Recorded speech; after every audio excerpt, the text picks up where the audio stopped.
Selamat berjumpa kembali di channel YouTube Ruang Demokrasi. Kali ini kita akan membahas mengenai revolusi ilmu pengetahuan. Jika kita lihat, proses peradaban manusia modern sangatlah fenomenal, yaitu dengan munculnya pemikiran-pemikiran di bidang ilmu pengetahuan seperti penemuan dari Nicolaus Copernicus, kemudian diteruskan oleh Tycho Brahe, kemudian ada Johannes Kepler, kemudian ada Galileo Galilei, dan yang terakhir ada Francis Bacon. Nah, hal yang paling mengejutkan adalah dalam penemuan atau pemikiran dari Copernicus tentang astronomi, di mana pemikiran dan penemuan dari Copernicus ini telah mencengangkan bagi pemuka-pemuka agama. Berdasarkan biografinya, Nicolaus Copernicus ini lahir pada tahun 1473 di Torun atau di Polandia. Copernicus adalah seorang pendeta ortodoks yang halus budi bahasanya. Pada masa mudanya, ia pergi ke Italia dan menghirup suasana Renaissance. Selama di Italia, Copernicus mempelajari pemikiran filsuf Aristarchus yang berpendapat bahwa bumi dan planet-planet lain berputar mengelilingi matahari. Copernicus semakin yakin atas kebenaran hipotesa tersebut. Copernicus sendiri, ia tidak pernah bermimpi menjadi seorang astronom. Waktu hidupnya dihabiskan untuk mempelajari astronomi. Semenjak awal, Copernicus percaya bahwa matahari adalah pusat alam semesta dan bumi mempunyai gerakan ganda, yaitu rotasi setiap hari dan revolusi mengelilingi matahari setahun sekali. Oleh karena khawatir akan kecaman dari gereja, maka ia menunda untuk menerbitkan pemikiran-pemikirannya.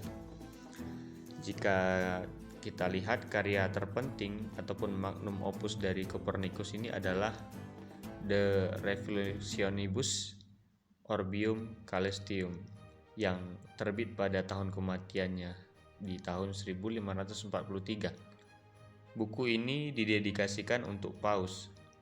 Pemikiran Copernicus memberikan dua sumbangan bagi astronomi baru. Pertama, pengakuan bahwa apa yang telah dipercaya semenjak zaman kuno bisa jadi keliru.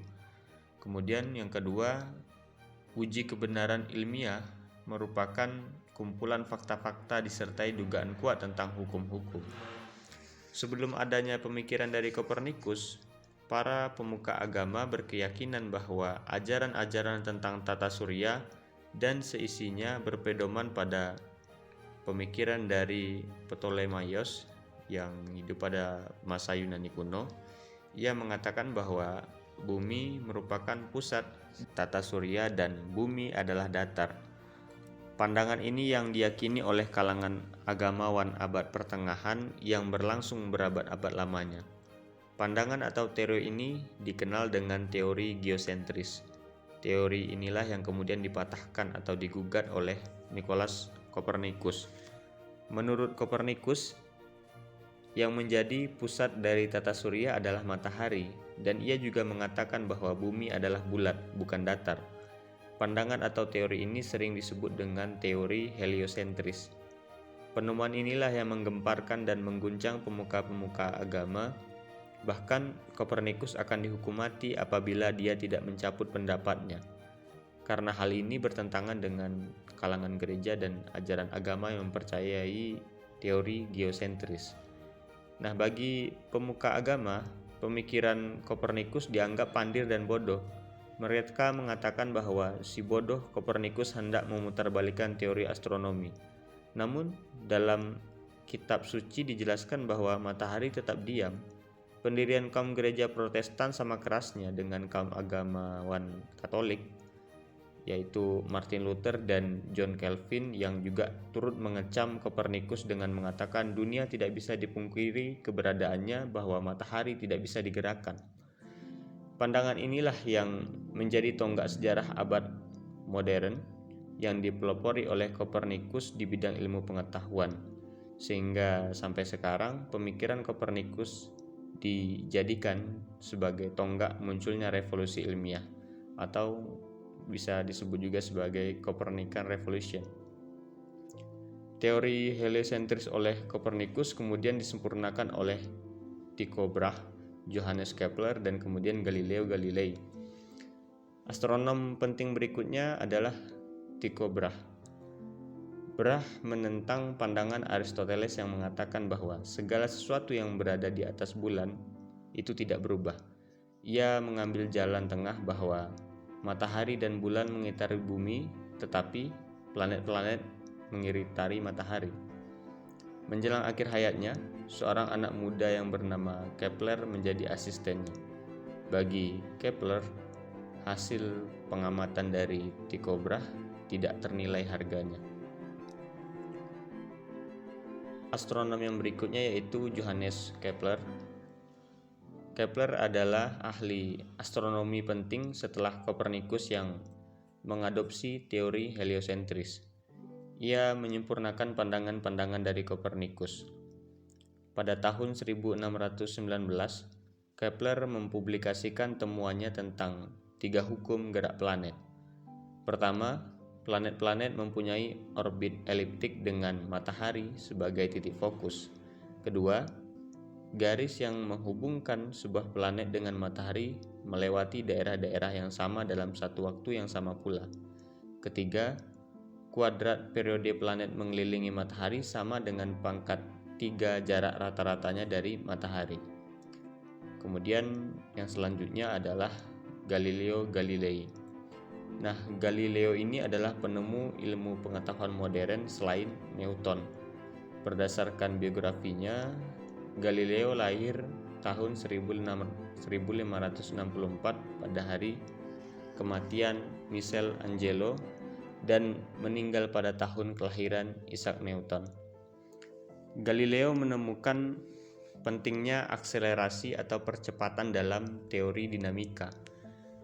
Percepatan adalah perubahan kecepatan, baik dalam besar maupun arah gerak.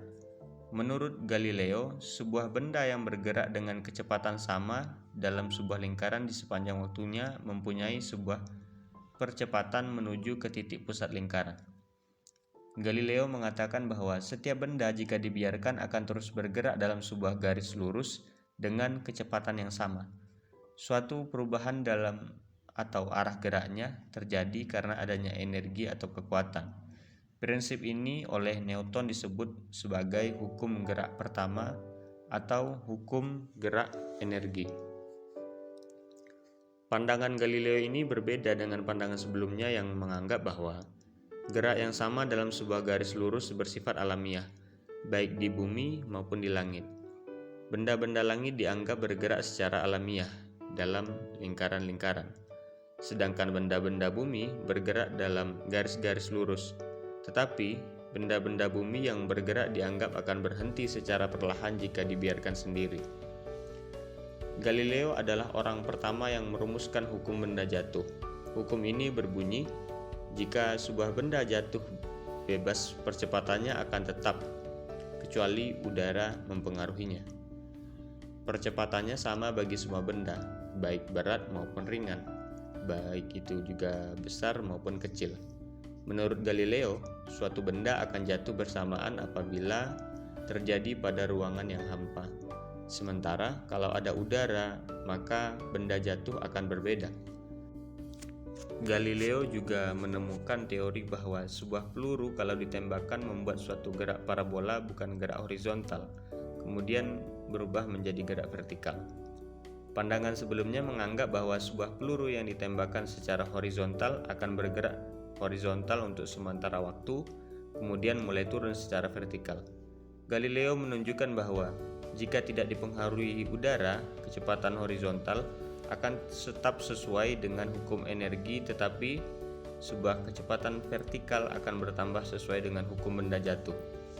Untuk mengetahui sebuah peluru bergerak dalam suatu waktu, Galileo berpendapat, pertama, jika tidak jatuh, peluru akan melintasi sebuah jarak horizontal yang sama dengan jarak tempuhnya dalam detik pertama. Kedua, jika tidak bergerak horizontal tetapi sedikit menurun, peluru akan jatuh secara vertikal dengan kecepatan yang berbanding lurus dengan waktu sejak peluru mulai meluncur. Penemuan-penemuan Kopernikus, Tycho Brahe, dan Galileo telah menggoncangkan gereja yang menuntut supaya menarik kembali penemuan-penemuan mereka. Hal ini terjadi pada tahun 1616 secara tersembunyi dan tahun 1632 secara terbuka. Penemuan-penemuan tersebut telah meruntuhkan dominasi dari pemikiran-pemikiran abad pertengahan. Kemudian di bidang ilmu pengetahuan lainnya muncul seorang tokoh yang tidak sedikit memberikan sumbangan pemikiran bagi perkembangan ilmu pengetahuan. Ia adalah Francis Bacon. Berdasarkan biografi singkatnya, Bacon ini lahir di London tahun 1561. Ayahnya bernama Sir Nicholas Bacon yang merupakan seorang Lord Keeper of the Great Seal. Bacon tumbuh di lingkungan dengan urusan kenegaraan dan menjadi anggota parlemen pada usia 23 tahun. Pada tahun 1617, Bacon mendapat jabatan seperti yang pernah diduduki ayahnya, yaitu sebagai Keeper of the Great Seal. Pada tahun 1618, ia diangkat menjadi Lord Chancellor atau Hakim Agung. Bacon merupakan peletak dasar bagi perkembangan ilmu pengetahuan, terutama ilmu-ilmu empiris atau sebuah ilmu yang berdasarkan pada pengamatan dan observasi.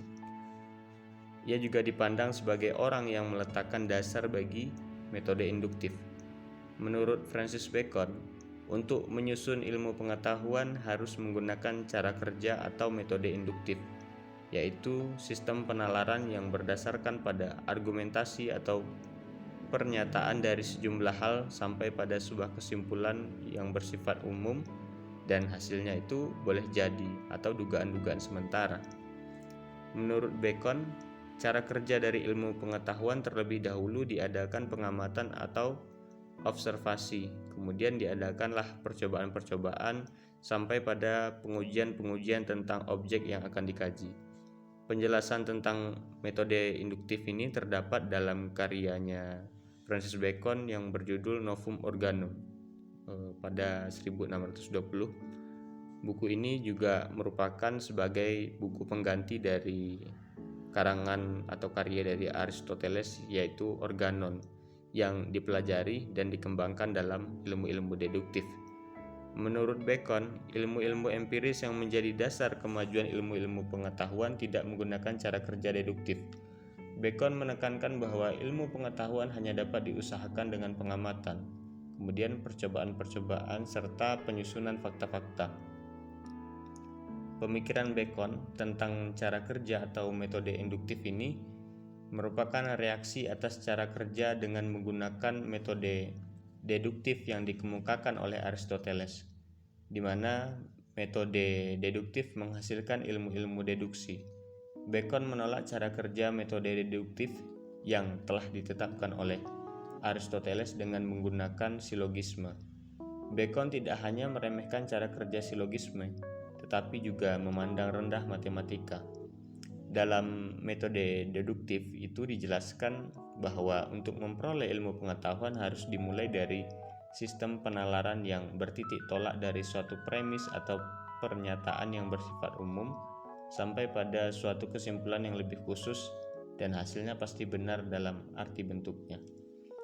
Cara kerja menggunakan metode deduktif menurut Francis Bacon dianggap tidak memberikan makna karena cara kerja dari metode deduktif itu tidak memberikan hal-hal yang baru bagi perkembangan ilmu pengetahuan. Cara kerja seperti ini tanpa melalui pengamatan, tentunya itu adalah hal yang menurut Francis Bacon tidak memberikan sumbangsi dan kemajuan bagi ilmu pengetahuan itu sendiri. Metode deduktif itu menurut Bacon hanya berlaku untuk ilmu logika dan matematika yang kebenarannya bersifat mutlak, umum, universal, dan berlaku sepanjang masa. Kemudian jika kita lihat ada sebuah ungkapan yang terkenal dari Francis Bacon ini, yaitu knowledge is power. Artinya ilmu pengetahuan adalah suatu kekuasaan. Apa maksudnya? Maksudnya adalah cita-cita ilmu pengetahuan harus diarahkan sedemikian rupa sehingga menjadi suatu kekuasaan. Manusia harus menciptakan kehidupan yang lebih sejahtera dan sarana untuk memperolehnya adalah melalui ilmu pengetahuan. Ada 3 contoh yang diberikan oleh Bacon. Pertama, yaitu Messiu atau gunpowder yang menghasilkan kemenangan dalam perang modern. Kedua, yaitu kompas atau navigasi yang memungkinkan manusia mengarungi lautan ke benua lain seperti Inggris, Portugis, dan Belanda. Ketiga, percetakan atau printing yang menggantikan tulisan tangan menjadi cetakan untuk disebarluaskan. Francis Bacon juga mengatakan bahwa para ilmuwan hendaknya menghindari kesesatan berpikir yang dalam bahasa Inggris disebut sebagai fallacy, kemudian di dalam bahasa Latin itu disebut sebagai idola. Menurut Bacon ada 4 macam idola atau kesesatan berpikir yang sangat mendasar ya. Pertama itu ada berhala panggung atau idola teatri, yaitu sebuah kesesatan berpikir yang disebabkan karena seseorang telah terbiasa dengan memperoleh pengetahuan secara turun-temurun atau tradisional. Kemudian hal itu dianggapnya sebagai sesuatu yang paling benar. Kemudian yang kedua yaitu berhala pasar atau idolatry, yang mana artinya adalah idolatry ini merupakan kesesatan berpikir yang disebabkan seseorang mengikuti hal-hal yang dilakukan oleh kebanyakan orang yang dianggap baik. Kemudian yang ketiga itu adalah berhala gua atau idola spekus, yang merupakan kesesatan berpikir karena disebabkan oleh seseorang yang mempunyai pengetahuan terbatas, kemudian seakan-akan ia hidup dalam guanya sendiri. Yang keempat adalah berhala suku atau idola tribus. Idola tribus itu merupakan kesesatan berpikir yang disebabkan oleh keadaan lingkungan yang tidak mau menerima perubahan dari luar. Sekian, terima kasih, semoga semua makhluk berbahagia.